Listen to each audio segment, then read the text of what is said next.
You ever feel like the world isn't quite what it seems? Like somewhere in the corner of our perfectly mapped reality, something slipped through, something that logic just can't catch. Maybe it's a man found dead under impossible circumstances. Maybe it's a disappearance with no trail, no motive, and no reason. Or maybe it's just one word written by a dying hand that no one on earth can explain. Welcome to The Quiet Else, where tonight, you and I, we're stepping just a little outside the known. Before we begin, take a breath, get comfortable. And if this kind of mystery pulls at your mind the way it does mine, don't forget to subscribe. Leave a comment with where you're listening from and what time of night you're hearing this. I want to know who you are in this quiet hour. Now, let's begin. The first story tonight starts with a man, a single word, and a death that no one could explain. You probably haven't heard the name Günther Stoll.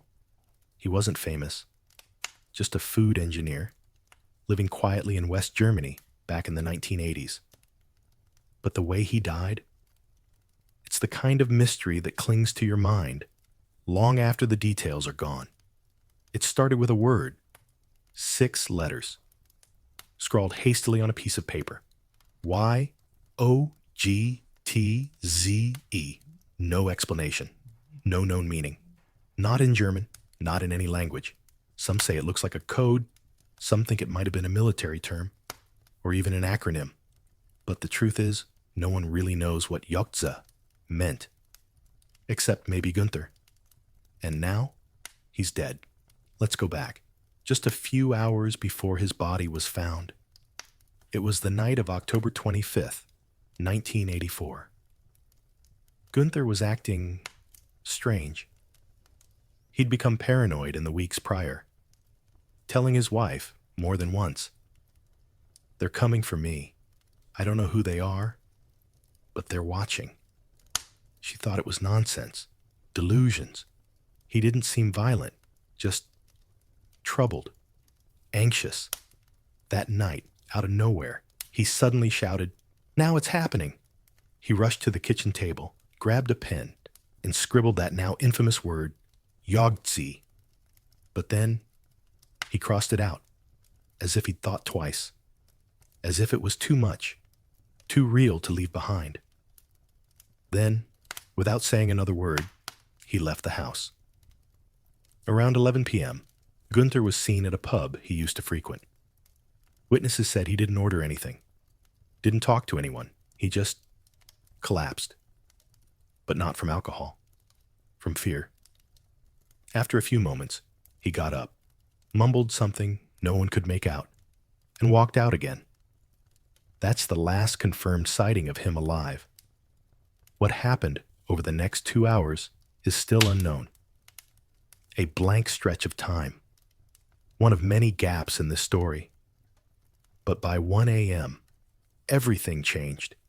His body was found in a wrecked Volkswagen Golf in a ditch near the town of Unsolved. He was naked, badly injured.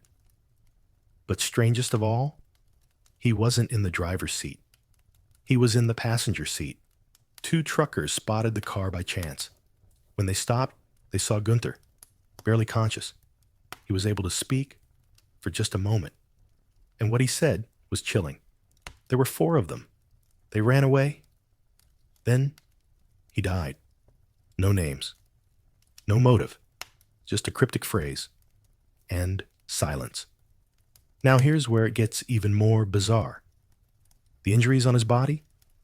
They weren't consistent with a car crash. Not fully. It looked like he'd been run over elsewhere, and then placed back in the car. And that car? It wasn't his. The plates matched, sure. But the forensic team found signs the car had been moved, and the driver's seat was adjusted for someone much taller. So who was driving? Who were the 4 people he mentioned? And why? Was he naked? Some say it was psychosis, that his paranoia had reached a breaking point. Maybe he wandered into traffic, hallucinating enemies that weren't there. But that doesn't explain everything. Not the code, not the altered vehicle, and definitely not the fact that he died minutes after saying he was attacked. Others suggest government ties, that Günther stumbled upon something during his engineering work, sensitive data, or that he was involved in a classified program, maybe military-grade food testing. There's no real evidence for that. But then again, there's no evidence for anything. And what about that word? Y-O-G-T-Z-E. Some theories suggest he meant YO6TZE, a Romanian radio call sign prefix. But Günther didn't speak Romanian, and he'd never been in military comms. One theory even connects it to yogurt flavors, since Günther worked in food additives. That feels like a stretch. But the truth? We still don't know. So here's what we're left with. A man convinced someone was after him. A cryptic message. A night of erratic behavior. A suspicious accident. And a dying breath. Naming 4 strangers who vanished without a trace. Now I want to ask you something. If you were Günther and you knew you had only hours left, would you write a word that made sense only to you? Would you try to warn the world? Or would you keep it to yourself? And what if the word meant nothing at all, except to the people who silenced you? They say the dead don't speak, but sometimes they leave us just enough to wonder. Coming up next, a case even older, but just as chilling. A little girl who vanished in front of witnesses. No one ever saw her again. And to this day, her name echoes through England like a whisper in the dark. Let's take a walk into that shadow now. Sometimes, a person just vanishes. No sound, no struggle, no trace, only a space where they used to be. It was a quiet Saturday afternoon, August 19th, 1978, a rural village in Devon, England. A place so small, so peaceful, people didn't even lock their doors. That kind of place. And that day, a 13-year-old girl named Genette Tate was riding her bike down a country lane, delivering newspapers. Something she'd done a dozen times before. But this time, she never came back. There were no screams. No one heard a car. No sign of struggle.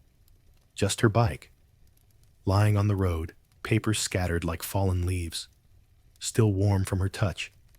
Still spinning slightly when the first person found it.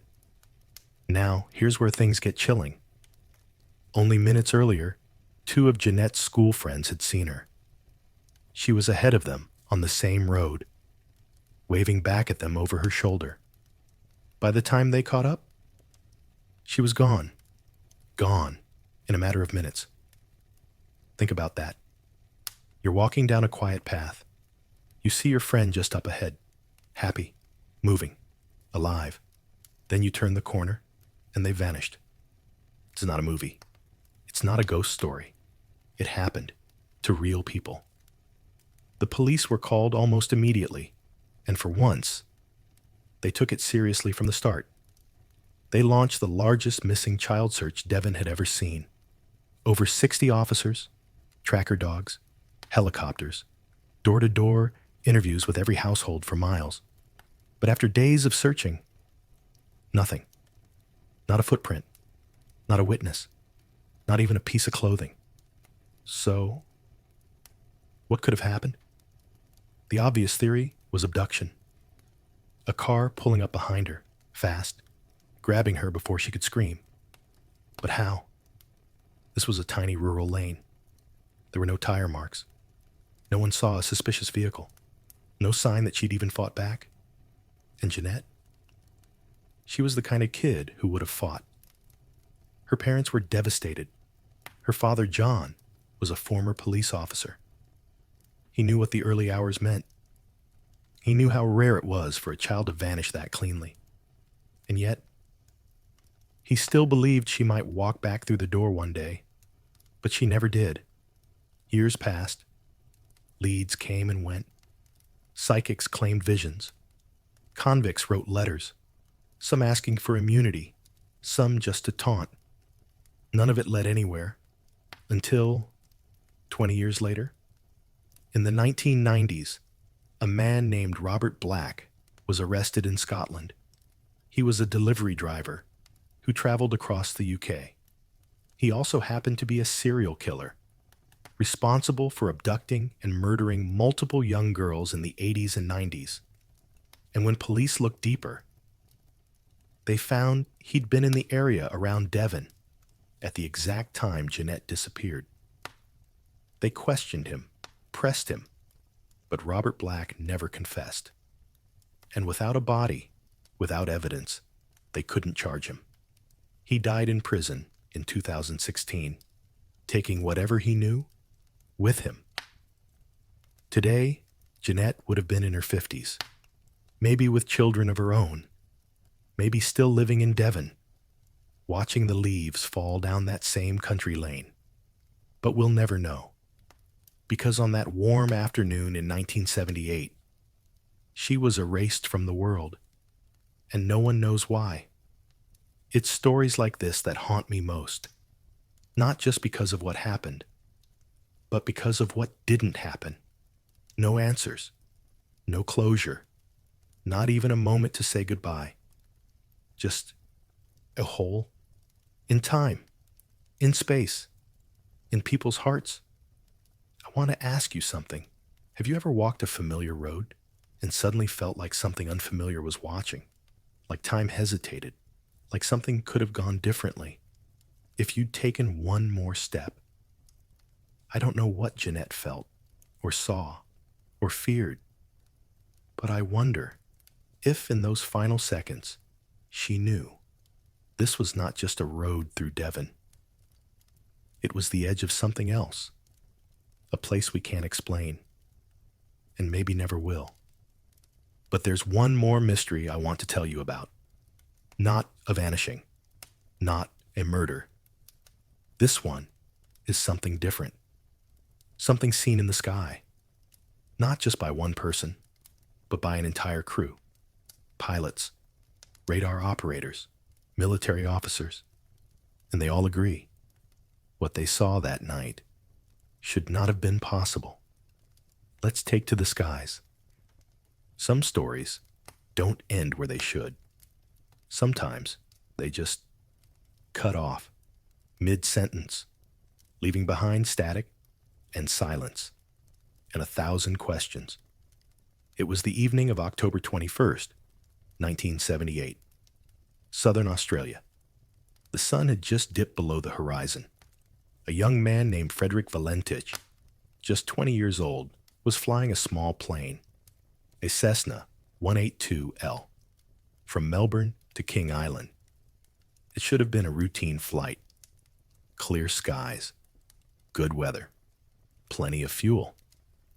But what happened that evening defies every flight manual. Frederick radioed Melbourne Air Traffic Control at 7:06 p.m. His voice was steady, but something was wrong. He said he was being followed by a large aircraft. "It's not an aircraft," he said at one point. "It's hovering, and it's not like anything I've seen." The controller asked him to describe it. Frederick hesitated, then said, "It's got a shiny metal surface. A green light, it's orbiting above me." Then, static. A few minutes later, his voice came back. He sounded shaken. He said the object had disappeared, then reappeared, directly over his plane. His engine started to sputter. He reported it was rough idling. Then his final words, "It's not an aircraft." And after that, just 17 seconds of open mic noise, metallic scraping, rattling, something like a mechanical hum. Then silence. Forever. Frederick Valentich was never seen again. No wreckage, no distress signal, no oil slick on the water. It was as if the sky had opened and taken him. The Australian Department of Transport launched a full investigation. They interviewed radar operators, pilots in the area, civilians. Some witnesses reported seeing a strange green light in the sky that night. Others described a fast-moving object with no sound. But no one saw a crash. No one saw a body. And despite an extensive sea and air search, nothing was ever found. Now here's where things start to twist. Frederick wasn't just any young pilot. He was fascinated by UFOs, obsessed even. Some claimed he faked the whole thing, that he flew low, crashed intentionally, or planned to disappear. But again, there's no trace. And his last transmission? That doesn't sound like someone staging a stunt. It sounds like fear. Over the years, theories have flooded in. Some believe he was disoriented, flying upside down, and saw his own plane lights reflecting on the water. But experts say he would have crashed within minutes if that were true. And still, no debris was ever found. Others think it was a military test, a secret aircraft, a classified flight that crossed paths with him and silenced the story before it spread. But then, why let the recording survive? And then there's the theory no one wants to say out loud, the one that's whispered in forums, books, and late-night conversations, that he didn't crash, didn't vanish. He was taken. By what? Or by who? No one knows. But those 17 seconds of audio, those final terrified words, they still send chills down the spine of every pilot who hears them. I've listened to that recording. You can find it if you search. And honestly, it doesn't sound like a prank, or a hoax, or even confusion. It sounds like someone experiencing something impossible and trying to stay calm until the very last second. Let me ask you something. Do you believe the sky is as empty as we say it is? Have you ever looked up and wondered if something was looking back? What if some disappearances, like Valentich's, like Genette Tate's, aren't accidents? What if they're invitations into something else? Something just above the clouds, just beyond the veil. I don't know what happened to Frederick, but I think about him, flying alone over the Bass Strait, his eyes scanning the stars, the sea below him calm, until something arrived. And from that moment on, our world was one person smaller, and the sky a little more unknown.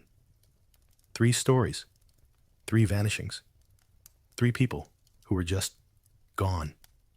A girl on a country lane, a man in a locked room, a pilot in the clouds, all lost. No answers, just questions. And maybe that's what these stories are really about. Not solving a mystery, but feeling the weight of it. So tell me, which one of these stories haunted you most? Do you think there's a logical explanation? Or is there something else out there? Something watching? Something waiting? Comment below. Tell me what you think happened. And if these stories stayed with you, like, subscribe, and follow for more mysteries. Just like these, we're not done. There are always more questions. And on this channel, we'll keep asking them together.